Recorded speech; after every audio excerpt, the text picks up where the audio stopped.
வணக்கம் கும்பராசி நண்பர்களே. வரக்கூடிய கார்த்திகை மாதத்தில் உங்களுக்கு எந்த மாதிரியான பலன்கள் கிடைக்க போகுது அப்படிங்கிறத தான் இந்த வீடியோ பதிவில் பார்க்கலாம். முதலாவதாக செவ்வாய் பகவானை பார்ப்போங்க. உங்களுடைய ராசிக்கு இந்த மாதம் செவ்வாய் பகவான் ரொம்ப நல்லது செய்யக்கூடிய ஒரு அமைப்பில் இருக்கார். அதனால் பல நன்மைகள் நடக்கும். குறிப்பாக தொழில் சம்பந்தப்பட்ட நன்மைகள் அதிகமாக இருக்கும். அதாவது புதுசாக தொழில் தொடங்கணுங்கிற ஒரு யோகம் இருக்கும். அப்போ சிலருக்கு அந்த எண்ணங்கள் வந்துக்கிட்டே இருக்கும் தொழில் தொடங்கணும்னு. அப்போ தொடங்கலாமான்னா தொடங்கலாம். ஆனால் உங்களுடைய ஜாதகத்தை முழு ஜாதகத்தையும் பார்த்துக்கணும். அதில் விரையாதிபதி திசைன்னு சொல்லி ஒன்று இருக்கும், 6ஆம் அதிபதி திசைன்னு இருக்கும். அந்த திசைகள் இல்லாமல் இருந்தால் தாராளமாக தொழில் தொடங்குங்க. அந்த திசைகள் இருந்தால் தொழில் தொடங்குறது தவிர்க்கணும். ஆனால் கோச்சார ரீதியாக தொழில் துவங்கக்கூடிய ஒரு விஷயம் இருக்குது. தொழிலை விரிவுபடுத்தக்கூடிய ஒரு அமைப்பு இருக்குது. ஒரு தொழிலுக்கு பல தொழில் தொடங்குகிற யோகம், பிரான்ச்சஸ் அமைக்கிறது, அந்த மாதிரிலாம் கூட பலன்கள் இப்போ இருக்கதா செய்யுது. வேலை இல்லாதவங்களுக்கு கூட வேலை கிடைக்கும். அது காவல்துறையாக இருந்தாலும் சரிதான், இராணுவமாக இருந்தாலும் சரிதான், மருத்துவமாக இருந்தாலும் சரிதான், கெமிக்கல் சம்மந்தப்பட்ட துறை, பூமி சம்பந்தப்பட்ட துறைகள், இதிலெல்லாம் வேலை கிடைக்கிறதுக்கான வாய்ப்பு சிலருக்கு இருக்குது. சிலருக்கு அரசாங்க சம்பந்தப்பட்ட வகையில் பதவி உயர்வு, சம்பள உயர்வு, அரசாங்க உத்தியோகம் கூட கிடைக்கக்கூடிய ஒரு அமைப்பெல்லாம் கூட இருக்குது. இதுக்கு மேலே என்ன அமைப்பு வேணும்? இந்த ஒரு அமைப்பே நமக்கு ஒரு நல்ல அமைப்பு தான். அதே மாதிரி ஏற்கனவே தொழில் செஞ்சுக்கிட்டு இருந்தாலும் அந்த தொழில் நல்லா விருத்தி ஆகும். இப்போது டிசம்பர் மாதம் 6ஆம் தேதிக்கு அப்புறமா செவ்வாய் 11ஆவது ராசிக்கு வேற வந்துடுவார். அது அதை காட்டிலும் யோகமுடையது. பூமி சம்பந்தப்பட்டது, மருத்துவத்துறையிலாம் மிகுந்த நற்பலன்களை கொடுக்கும், மிகுந்த யோகத்தை கொடுக்கும், நல்ல செல்வம் செல்வாக்கியம் எல்லாத்தையுமே கொடுத்து உங்களை நல்ல முறையில் வாழ வைக்கக்கூடிய வேலையை அந்த செவ்வாய் பகவான் உறுதியாகவே செய்வாருங்க. சூரியன் வேற 10ல் இருக்கிறது பட்டம் பதவிகளை கொடுக்கும். அரசியலில் கூட பட்டம் பதவிகள் கொடுக்கும். ஏதாவது ஒரு வகையில் அரசியலில் நம்ம ஒரு போஸ்டிங் கேட்குறோன்னா கூட கிடைக்கும், ஜெயிக்கவும் முடியும். அந்த யோகமும் உங்களுக்கு இருக்குது. அரசாங்க சம்பந்தப்பட்ட எந்த ஒரு காரியத்தையும் நீங்கள் செய்யலாம். அது உங்களுக்கு வெற்றியில் தான் முடியணுங்கிற ஒரு அமைப்பு இப்போ இருக்குது. 7ஆம் அதிபதி வேற 10வது இடத்துல இருக்கிறதுனால ரொம்ப நல்லா இருக்கும். 7ஆம் அதிபதி 10ல் இருந்தால் உங்களுடைய கணவன் அல்லது மனைவிக்கு கூட வேலை வாய்ப்புகள் கிடைக்கும், தொழில் தொடங்கலாம், ரொம்ப நல்லா இருக்கும். நல்ல யோகங்கள் ஏற்படக்கூடிய ஒரு மாதம்தான் இந்த மாதம். உங்களுக்கு 9வது இடத்துல சுக்கிரன் இருக்கு. பொதுவாக 9வது இடத்துல சுக்கிரன் இருக்கும்போது தந்தை வகை உறவுகள் இருக்குல்ல, அதில் ஏதாவது மனக்கசப்புகள் ஏற்படுவதற்கு வாய்ப்பு இருக்கும். அல்லது தந்தைக்கு உடல்நலக்குறைவு ஏற்படுறதுக்குடைய ஒரு அமைப்பு கூட இருக்கும். அல்லது தாய்க்கோ தந்தைக்கோ உடல்நலக்குறையோ அல்லது அந்த கருத்து வேறுபாடுகளோ ஏற்படணுங்கிற ஒரு அமைப்பு இப்போ கொஞ்சம் இருக்குது. இது நவம்பர் மாதம் 27 வரைக்கும் தான் இருக்கும். அதுக்கப்புறம் அந்த தாய் தந்தையருக்கு பாதிப்புகள் அப்படிங்கிறது எதுவும் வராது. சுக்கிரன் வலிமை பெற்று காணப்படுறதுனால ஒரு சிலருக்கு டிரான்ஸ்ஃபர் மாதிரியான விஷயங்கள் கிடைக்கும். ஒரு சிலருக்கு கம்பெனி விட்டு கம்பெனி மாறுற மாதிரியான விஷயங்கள் இருக்கும். அதாவது வேலை போயிடும். ஒன்று நமக்கே வேலை செய்யணுன்னே தோணாது. நம்மளே அடுத்த கம்பெனிக்கு போயிடலாமாங்கிற அந்த எண்ணங்கள் வந்துக்கிட்டே இருக்கும். போகணுன்னா போயிடலாம், போகிறதா நல்லது. நாம் போகலன்னா திடீர்னு வேலை போச்சுன்னா அதுக்கப்புறம் வேலை தேடுறது கஷ்டம் தானே. அதனால் என்னென்னு பார்த்துட்டு அதுக்கு தகுந்த மாதிரி வேலை பார்க்குறவங்க நீங்கள் முடிவு செய்கிறது நல்லது. அரசாங்க உத்தியோகமாக இருந்தாலும் டிரான்ஸ்ஃபருக்கு முயற்சி பண்ணால் கிடைக்கும். ஒரு சிலருக்கு ஏதோ ஒரு வகையில் தன்னுடைய வேலையை அல்லது தொழிலை கவனிக்க முடியாமல் போகும். ஒன்று உடம்பு சரியில்லாமல் போகலாம், அதனால் வேலைக்கு அல்லது தொழில் செய்கிற இடங்களுக்கு அடிக்கடி லீவு போடுற மாதிரி வரலாம், இல்லைன்னா லாங் லீவ் போடுற மாதிரி வரலாம், அல்லது ஏதோ வேறு வேலைகள் நம்மளை கவனத்தை திசை திருப்புற மாதிரி வரலாம்.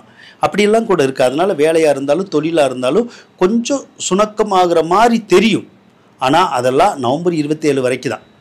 அதுக்கப்புறம் வேலையாக இருந்தாலும் தொழிலாக இருந்தாலும் உங்களுக்கு எந்த பிரச்சனையும் வராது. இப்போ சுக்கிர பகவான் வேலை தொழிலில் பிரச்சனை பண்ணினா கூட உங்களுக்கு செவ்வாய் பகவான் காப்பாற்றுவார். செவ்வாய் பகவான் நல்ல நிலைமையில் இருக்கிறது, நல்ல யோகத்தை கொடுத்துருவார். அடுத்து சுக்கிர பகவானும் உங்களுடைய ராசிக்கு நவம்பர் 27ல் 10வது ராசிக்கு தான் வருவார். அவரும் தொழில் தொடங்குறது, வேலை பார்க்குறது, அது மாதிரியான விஷயங்களை தான் கொடுப்பார். வேலை இல்லாதவங்களுக்கெல்லாம் வேலை கிடச்சிரும், நல்ல நிம்மதியும் வந்துடும். ஒன்றும் கவலைப்படணுங்கிற அவசியம் இல்லை. நீங்கள் எந்த விஷயத்தில் கவலைப்படணும் அப்படின்னா 7ல் வந்து கேது இருக்குது. பொதுவாக 7ல் கேது இருந்தால் கணவன் மனைவிக்குள்ள கருத்து வேறுபாடு வந்துடும். அதே மாதிரி கணவன் மனைவிக்குள்ளே யாருக்காவது ஒருத்தருக்கு அந்த தகாத உறவுகள் அப்படிங்கிறது ஏற்பட்டுரும். அதன் மூலமாக பார்த்தீங்கன்னா குடும்பத்துக்குள்ளே சண்டை சச்சரவு, இந்த பிணக்குகள், ஒருவர் வாய் பேசாமல் இருக்கிறது, ஒரு போட்டி பொறாமை குரோதத்தோடையே இருக்கிற மாதிரியெல்லாம் சிலருக்கு செய்யும். அதனால் திருமணம் சம்மந்தப்பட்ட விஷயம், திருமண வாழ்க்கை சம்மந்தப்பட்ட விஷயத்தில் மட்டும் கவனமாக இருக்கணும். ஒரு சிலருக்கு நார்மலாக திருமணம் பண்ணணும், வீட்டில் பார்த்து திருமணம் பண்ணணும்னா பண்ண விடாது, தடங்கள் பண்ணிக்கிட்டே இருக்கும். இனி ஒரு 6-7-8 மாதத்துக்கு அப்படி தான் பண்ணும். ஆனால் லவ் மேரேஜ் மாதிரியான விஷயங்கள் பண்ணுறதா இருந்தால் ஈஸியாக பண்ண வச்சிடும். அதாவது வீட்டை எதிர்த்து கல்யாணம் பண்ணுற மாதிரி இருந்தால் அந்த கல்யாணங்களை பண்ணி வைக்கக்கூடிய ஒரு அமைப்பு இப்போ இருக்குது.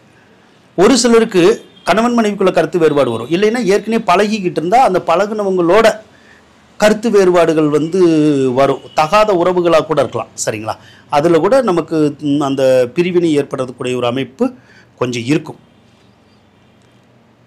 புதன் பகவான் வேற உங்களுடைய ராசிக்கு 10வது ராசிக்கு தான் வரப்போறாரு. அப்போ புதன் 10வது ராசிக்கு வந்தாலும் கல்வித்துறையில் சிலருக்கு வேலை கிடைக்கும், சிலருக்கு மீடியா துறையில் வேலை கிடைக்கும், சிலருக்கு அக்கௌண்ட்ஸ் துறை மாதிரிலாம் வேலை கிடைக்கிறதுக்குடைய ஒரு அமைப்புகள் இந்த மாதத்தில் வந்து உங்களுக்கு இருக்குது. ராசியிலிருந்து குரு பகவான் வந்து 6வது ராசியில் இருக்கார். 6ல் குரு இருந்தாலும் ஒன்றும் பிரச்சனை இல்லை.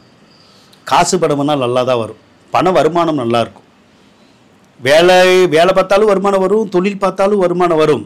நீங்கள் யார்கிட்டையாவது காசு கேட்டாலும் கிடைக்கும், கடன் கேட்டாலும் கிடைக்கும், உதவி கேட்டாலும் கிடைக்கும்.